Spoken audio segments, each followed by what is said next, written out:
Good morning, have a nice day. Friends, today's video we will see the new topic that is articles. मित्रांनो, आजच्या व्हिडिओमध्ये आपण articles म्हणजे उपपदे हा portion पाहणार आहोत. मित्रांनो, चॅनेलला सुरुवात करण्यापूर्वी आपण जर या चॅनेलवर नवीन असाल आणि अद्याप पण आपण या चॅनेलला सबस्क्राईब केलेलं नसेल तर प्रथमतः चॅनेलला सबस्क्राईब करून घ्या. सबस्क्राईबचं जे लाल बटन आहे ते दाबून चॅनेलला सबस्क्राईब करून घ्या. बाजूला जो बेल आयकॉन आहे जे घंटीचं चित्र त्यावर दाबून त्यामधील ऑल हे जे ऑप्शन आहे त्यावर क्लिक करा, जेणेकरून तुम्हाला स्पीक इंग्लिश विथ बीके या चॅनेलवरून दररोज जे इंग्लिश ग्रामर आणि इंग्लिश स्पोकनचे व्हिडिओज प्रसारित होतात त्याचे अपडेट्स आणि नोटिफिकेशन मिळत राहतील. Thanks a lot. आणि हो मित्रांनो, जर व्हिडिओज तुम्हाला आवडले तर लाईक करा, आपल्या मित्रांना शेअर करा, ग्रुपवर शेअर करा आणि आपल्या छान छान कमेंट्स देत चला. Thanks a lot. Now we will start the new topic of grammar, that is articles.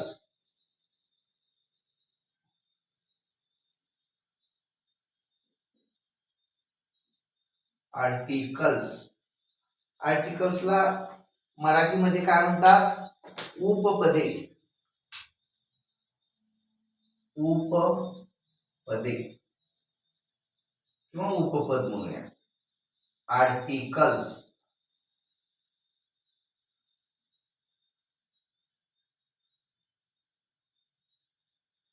एकूण आर्टिकल्स इंग्लिशमध्ये किती आहेत? 3 आर्टिकल्स आहेत. कोणकोणते आहेत? 3 आर्टिकल्स आहेत. There are 3 articles, 1, 2 and 3. 1 article काय आहे? ए. 2 नंबरचा आर्टिकल काय आहे? अँड. आणि 3 नंबरचा आर्टिकल काय आहे? दी. A and the. हे 1 नंबरचं ए and the. There are 3 articles in English. Which one? First is A, second one is and the third one is the. A and the. These are the 3 articles. 3 उपपदे आहेत. त्यापैकी ए आणि and हे जे 2 आहेत, ए आणि and हे कसले आर्टिकल्स आहेत? Indefinite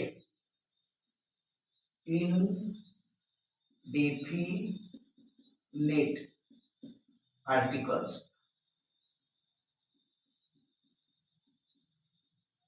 indefinite articles. ए आणि एन हे 2 पहिले जे आर्टिकल्स आहेत ते इनडेफिनेट आर्टिकल्स आणि दी हे जे आर्टिकल आहे हे डेफिनेट आर्टिकल.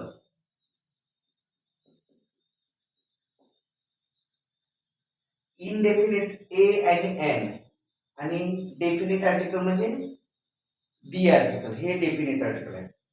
तर डेफिनेट आर्टिकल म्हणजे काय? नियामक. मराठीमध्ये याला नियामक उपपद म्हणतात. नियामक उपपद. आणि इनडेफिनेट म्हणजे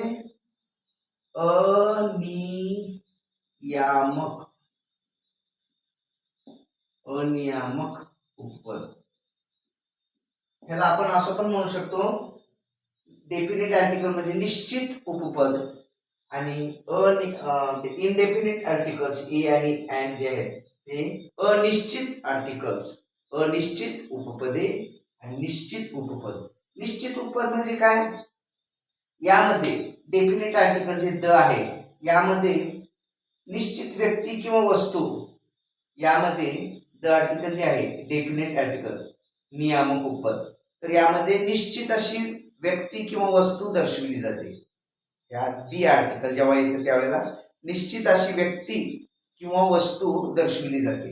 आणि ए आणि अँड हे जे इनडेफिनेट म्हणजे अनियामक उपपद आहेत यामध्ये अनिश्चित म्हणजे निश्चित व्यक्ती किंवा वस्तू दर्शविली जात नाही. या दोन प्रकारामध्ये निश्चित व्यक्ती किंवा वस्तू दर्शविली जात नाही ए आणि अँड या उपपदामध्ये, म्हणून याला इनडेफिनाइट आर्टिकल्स असे म्हणतात. आणि द ह्या आर्टिकलला डेफिनेट आर्टिकल असे म्हणतात, कारण यामध्ये निश्चित व्यक्ती किंवा निश्चित ठिकाण किंवा निश्चित वस्तू दर्शविली जाते, म्हणून याला नियामक किंवा निश्चित उपपद असे म्हणतात. हे दोन अनिश्चित उपपदे आहेत ए आणि अँड, आणि द हे उपपद हे निश्चित उपपद आहे, आणि ए आणि अँड हे अनिश्चित म्हणजे अनियमक. निश्चित असं यामध्ये वस्तू किंवा ठिकाण किंवा व्यक्ती दर्शविली जात नाही. या दोन्हीमध्ये निश्चित अशी व्यक्ती, ठिकाण किंवा वस्तू दर्शविली जात नाही ए आणि अँड या उपपदामध्ये. परंतु द ह्या उपपदामध्ये निश्चित व्यक्ती किंवा वस्तू दर्शविली जाते, म्हणून त्याला डेफिनाइट आर्टिकल्स असे म्हणतात. आणि यामध्ये निश्चित व्यक्ती किंवा वस्तू दर्शविली जात नाही, म्हणून याला इनडेफिनाइट ए आणि अँड हे इनडेफिनाइट आर्टिकल्स आहेत. You got it guys? तुम्हाला हे समजली concept? I hope all of you guys understand this concept. Okay, आता आपण पुढचा भाग बघूया. आर्टिकल्स तीन प्रकारचे जे आहेत ए, अँड आणि द. तर यामधलं जे द डेफिनाइट आर्टिकल जे आहे द किंवा दी, तर त्याचा विचार आजच्या व्हिडिओमध्ये आपण करू. आणि नेक्स्ट व्हिडिओमध्ये म्हणजे उद्याच्या व्हिडिओमध्ये आपण इनडेफिनाइट आर्टिकल्स ए, अँड हे दोन जे आहेत त्याचा विचार उद्याच्या व्हिडिओमध्ये करूया.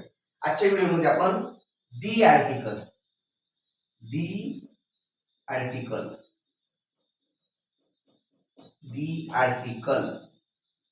म्हणजे डेफिनाइट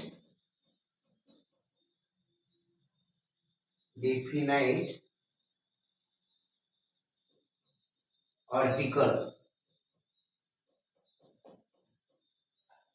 म्हणजेच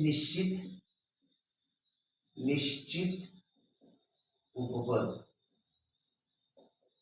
याचा विचार आजच्या व्हिडिओमध्ये आपण करणार आहोत. दी आर्टिकल हे डेफिनाइट आर्टिकल आहे, त्याचा विचार आजच्या व्हिडिओमध्ये आपण करूया. ठीक आहे. आता द हे उपपद जे आहे ते केव्हा वापरतात? द हे उपपद जे आहे, द या उपपदाचा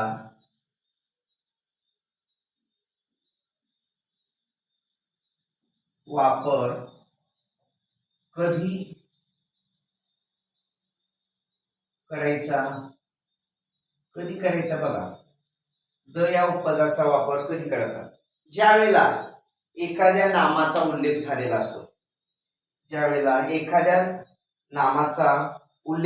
असतो, आणि पुन्हा जर त्या नामाचा उल्लेख होणार असेल तर त्यावेळेला द हे आर्टिकल वापरतात. ज्या वेळेस एखाद्या नामाचा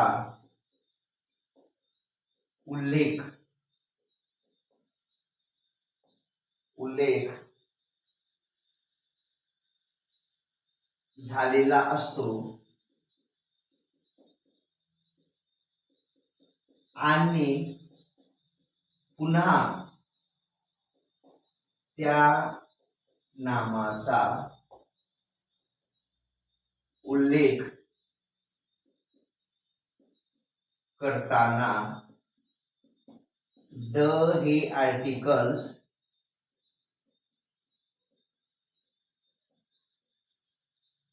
आर्टिकल वापरतात. नियम लिहून घ्या व्यवस्थित. ज्यावेळेस एखाद्या नामाचा उल्लेख झालेला असतो, आणि पुन्हा त्याच नामाचा उल्लेख जर करायचा असेल तर त्यावेळेला द हे आर्टिकल वापरतात. ठीक आहे. तर याचे एक्झाम्पल बघूया आपण. For example,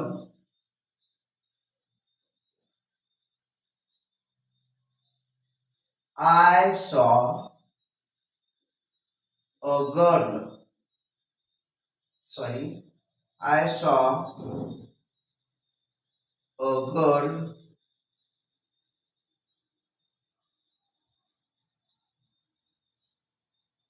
comma the girl. आता तिचाच उल्लेख आपण करायचा पुढे. आय सॉ अ गर्ल, मी एक मुलगी पाहिली. आय सॉ अ गर्ल, मी एक मुलगी पाहिली. आणि तिचाच उल्लेख आहे. दी girl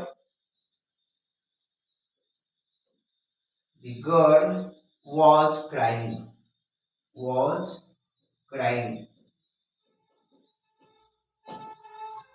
I saw a girl, मी एक मुलगी पाहिली. आणि तिचाच उल्लेख आहे. दी गर्ल वॉज, इथं द आले बघा, तिचाच उल्लेख आपल्याला डबल केलेला आहे म्हणून द हे आर्टिकल वापरलेलं आहे, उपपद वापरलेलं आहे. दी गर्ल वॉज क्राईंग, ती मुलगी रडत होती. मी अशी एक मुलगी पाहिली. आय सॉ अ गर्ल, मी एक मुलगी पाहिली जी दी गर्ल वॉज क्राईंग, ती मुलगी रडत होती. दी गर्ल वॉज क्राईंग, ती मुलगी रडत होती. कोणती मुलगी? जी मी मुलगी पाहिली तीच मुलगी रडत होती, म्हणजे त्याच मुलीचा उल्लेख डबल आला आहे. मी एक मुलगी पाहिली. आय सॉ अ गर्ल, मी एक मुलगी पाहिली. आणि दी गर्ल वॉज क्राईंग, ती मुलगी रडत होती. तिचा डबल उल्लेख आला का नाही? म्हणून ज्या वेळेला एखादी नामाचा उल्लेख झालेला असतो आणि त्याच नामाचा उल्लेख पुनश्च म्हणजे पुन्हा झालेला असेल तर त्यावेळेला द हे आर्टिकल वापरतात. अंडरस्टँड? नेक्स्ट आपण नेक्स्ट नियम, यानंतरचा नियम बघूया. द कधी वापरायचं, द आर्टिकल कधी वापरायचं, याचा दुसरा नियम बघूया. आता हा पहिला नियम झाला. नेक्स्ट नियम, दुसरा नियम,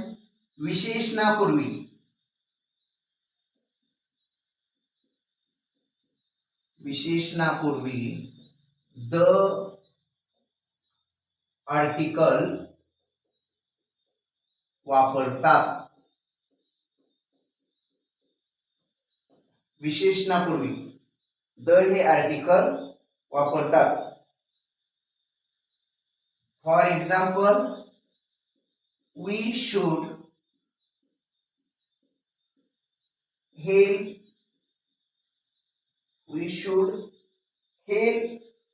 दी पुअर. इथे द वापरलेला आहे बघा, the. We should help the poor, आपण गरीब लोकांना मदत केली पाहिजे. We should help the poor, आपण गरीब लोकांना मदत केली पाहिजे. पुअर म्हणजे गरीब जे लोक असतात ते. तर वी शुड म्हणजे विशेषण आहे. गरीब हे एक विशेषण आहे, व्यक्तीचं विशेषण. एखादा व्यक्ती असतो तो गरीब असतो, त्याला विशेषण. तर त्या विशेषणापूर्वी हे द हे आर्टिकल वापरतात. ठीक आहे. यानंतरचा नियम बघूया. तिसरा नियम, द आर्टिकल कधी वापरायचं याचा तिसरा नियम बघूया.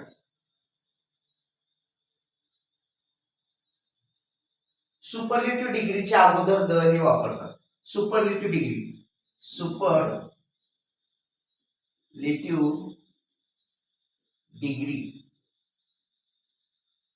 च्या अगोदर द हे आर्टिकल वापरतात. सुपरलेटिव्ह डिग्रीच्या अगोदर. For example, Ramesh is the richest. आलं बघा, तर the richest boy in his town. Ramesh is the richest boy in his town. Ramesh हा त्याच्या शहरामध्ये सर्वात असा श्रीमंत मुलगा आहे. दी रिचेस्ट, श्रीमंत, अतिश्रीमंत, सगळ्यांपेक्षा श्रीमंत. Ramesh is the richest boy. Ramesh हा अतिशय श्रीमंत मुलगा आहे. कुठं? इन हिज टाउन, त्याच्या नगरीमध्ये, त्याच्या शहरामध्ये. ओके. तर इथं सुपरलेटिव्ह डिग्रीचं वाक्य आहे. दी आणि एसटी आलेलं, ईएसटी पण आले बघा इथं. दी आणि एसटी आलेलं आपण डिग्री शिकताना तुम्हाला मी सांगितलेलं आहे. दी आणि एसटी असेल तर ती सुपरलेटिव्ह डिग्री असते. आणि सुपरलेटिव्ह डिग्रीच्या अगोदर डिग्री करताना द हे उपपद किंवा दी हे उपपद वापरतात. हे ती आलेलं आहे इथं बघा.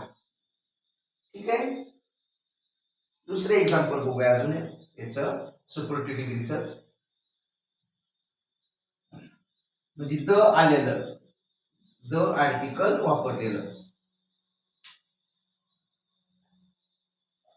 Ramnath is the happiest man in his village. Ramnath is the happiest man in his village. Ramnath हा त्याच्या गावामध्ये सर्वात असा आनंदी, उत्साही असा मनुष्य आहे.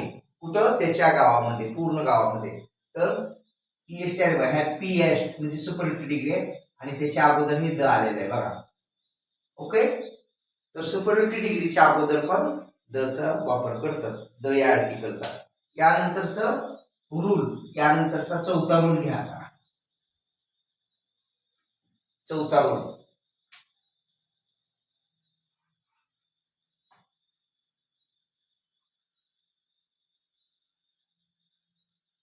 धार्मिक ग्रंथाच्या नावाच्या अगोदर द हे उपपद किंवा आर्टिकल वापरतात.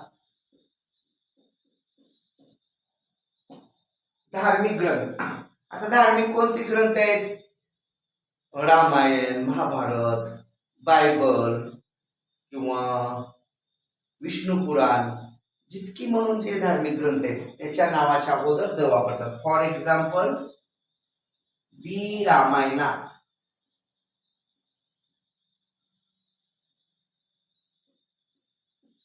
दी महाभारत,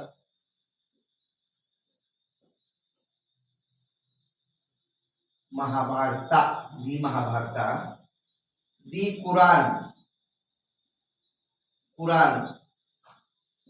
दी बायबल,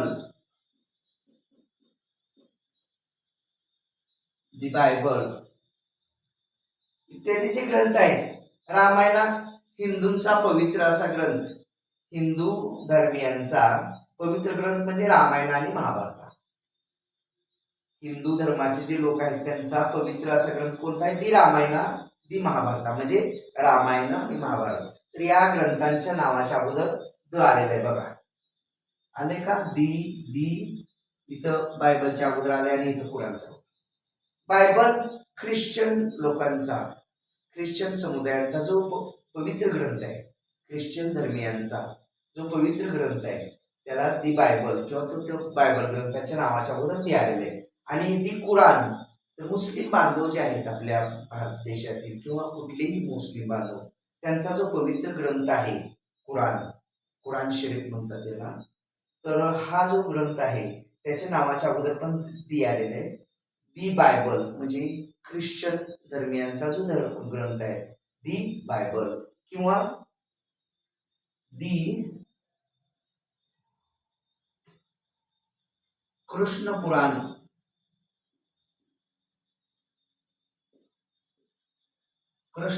म्हणून जो ग्रंथ आहे त्याच्या अगोदर पण दिलेला. हिंदू धर्मियांचाच हा ग्रंथ आहे दी कृष्ण पुराण. तर याच्या नावाच्या अगोदर पण द आलेला आहे. ठीक आहे. म्हणजे पवित्र ग्रंथ जेवढे म्हणून जे आहेत धार्मिक ग्रंथ किंवा पवित्र ग्रंथ, आपल्याला जे धर्माने वागायचं, चांगलं नीतीनं वागायचं आणि समाजामध्ये एक चांगलं वातावरण निर्माण करायचे जे काम हे धर्मग्रंथ करतात. आणि मोठमोठ्या ऋषी मुनींनी, प्रेषितांनी आणि मोठमोठ्या अवतारवादी लोकांनी किंवा देवी देवतांनी हे धर्मग्रंथ तयार केले, जेणेकरून पृथ्वीवर शांतता, सुख, समाधान लाभावं आणि विश्वबंधुत्व म्हणजे सर्वांमध्ये बंधुत्वाची भावना निर्माण व्हावी. धर्म चांगलाच, कुठलाही धर्म असो, मुस्लिम धर्म असो, बायबल धर्म असो, म्हणजे ख्रिश्चनांचा धर्म असो, बायबल त्यांचा जो पवित्र ग्रंथ आहे, किंवा पुराण आहे, किंवा आपला रामायण महाभारत हिंदू धर्मियांचा आहे, हे सगळे धर्म आपल्याला चांगलं वागण्याचीच, आपल्याला चांगलं आचरण करण्याची, चांगली बुद्धी ठेवण्याची आणि समाजामध्ये चांगलं वातावरण निर्माण करायचीच शिकवण देतात. तर या सर्व धर्मग्रंथांच्या अगोदर दी हे आर्टिकल्स योजितात. अंडरस्टँड? यानंतरचा नियम बघूया.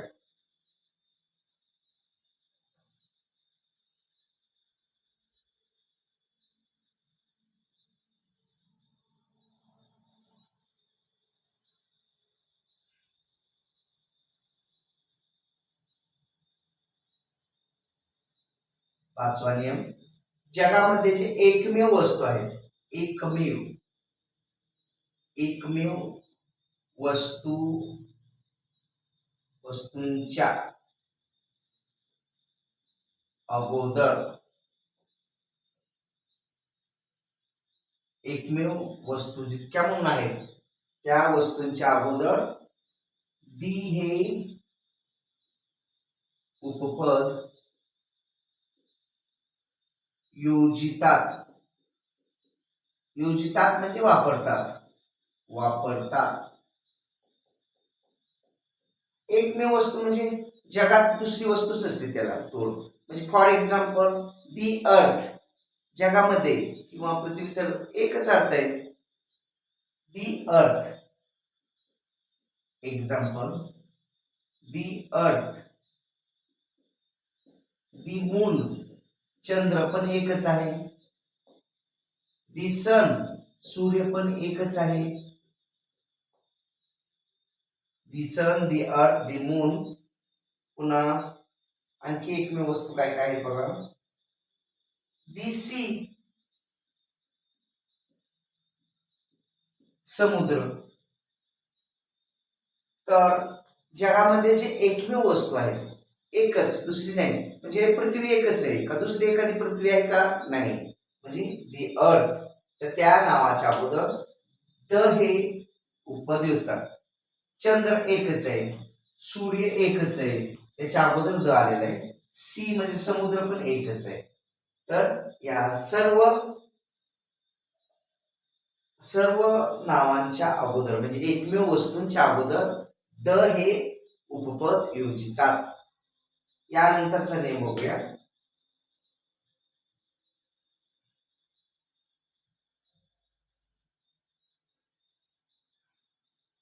यानंतरचा नियम, सहावा नियम, नद्या, पर्वतरांगा यांच्या नावाच्या अगोदर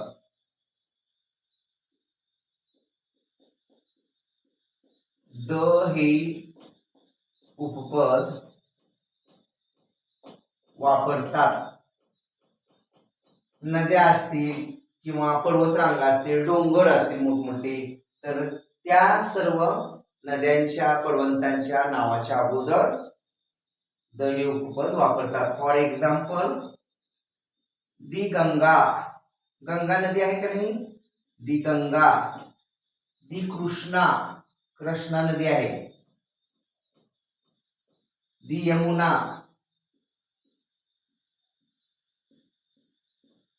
दी पैनगंगा,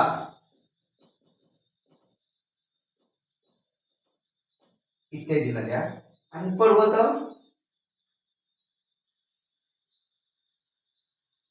दी हिमालया,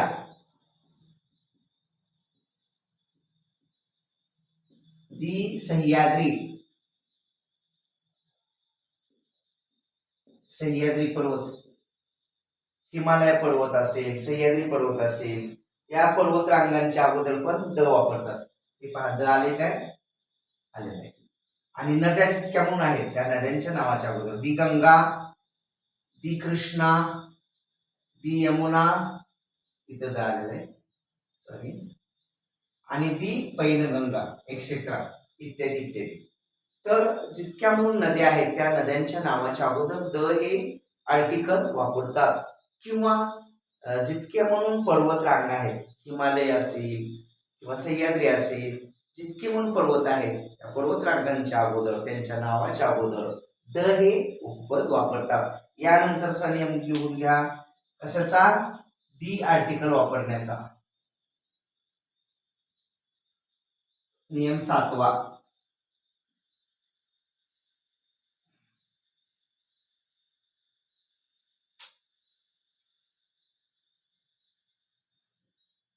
शिखर शिखरे यांच्या नावाच्या अगोदर दी आर्टिकल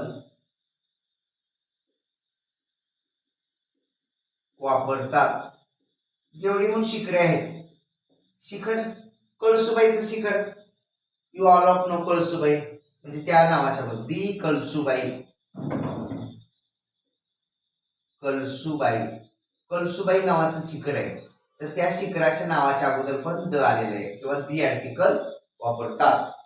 यानंतरचा नियम लिहून घ्या, म्हणजे शिखर, नद्या, पर्वतरांगांच्या अगोदर द वापरतात असं ढोबळ मनानं लक्षात ठेवा. यानंतरचा नियम काय आहे? पदव्यांच्या अगोदर, पदव्या, आठवा नियम, पदव्यांच्या अगोदर द हे उपपद वापरतात. जितक्या मग पदवी आहेत, दी MBBS, दी PhD, दी PhD, दी MBBS,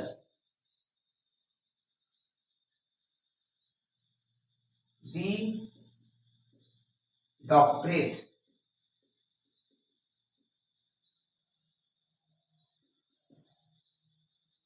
दी ॲडव्होकेट,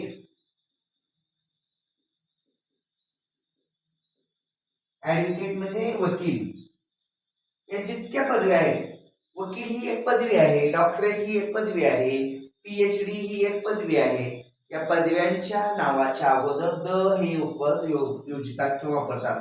हे पहा, दी PhD, दी MBBS, दी डॉक्टरेट आणि दी ॲडव्होकेट.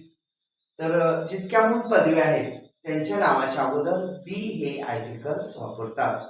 तर मित्रांनो, आतापर्यंत जे 8 हे जे नियम सांगितलेले दी आर्टिकल कसं आहे? डेफिनाइट आर्टिकल, म्हणजे निश्चित असं आर्टिकल आहे की ज्यामध्ये त्याची ज्या डेफिनाइट आर्टिकल म्हणजे निश्चित व्यक्ती किंवा वस्तू यामध्ये दर्शविलेली असते, तर त्याला डेफिनाइट आर्टिकल म्हणतात.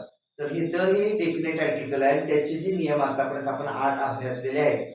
तर या प्रकारे दचा वापर, द ह्या आर्टिकलचा वापर होतो. आता ए आणि एन हे जे दोन आर्टिकल्स आहेत, इनडेफिनाइट आर्टिकल्स, तर याचा स्टडी आपण नेक्स्ट व्हिडिओमध्ये म्हणजे उद्याच्या व्हिडिओमध्ये करणार आहोत. तर मित्रांनो, आता आपण इथं थांबूया आणि नेक्स्ट व्हिडिओमध्ये आपण ए आणि एन या दोन उपपदाचा म्हणजे इनडेफिनाइट आर्टिकलचा उद्याच्या व्हिडिओमध्ये आपण विचार करूया. तर मित्रांनो, जाता जाता जर तुम्ही चॅनेलवर नवीन असाल आणि अद्याप पण या स्पीक इंग्लिश विथ बीके या चॅनेलला आपण सबस्क्राईब केलेलं नसेल तर प्लीज प्रथमतः चॅनेलला सबस्क्राईब करून घ्या. बाजूला जो बेल आयकॉन आहे त्यावर प्रेस करून त्यामधील ऑल हे जे ऑप्शन आहे त्यावर क्लिक करा, जेणेकरून तुम्हाला स्पीक इंग्लिश विथ बीके या चॅनेलवरून दररोज जे व्हिडिओज स्पीकिंग इंग्लिश आणि ग्रामर या संदर्भात प्रसारित होतात त्याचे अपडेट्स आणि नोटिफिकेशन आपणाला मिळत राहतील. आणि आपणाला जर व्हिडिओ आवडला तर लाईक करा, आपल्या मित्रांना शेअर करा, ग्रुपवर शेअर करा आणि आपल्या छान छान कमेंट्स देत चला. Thank you, thanks a lot. Keep smiling for ever.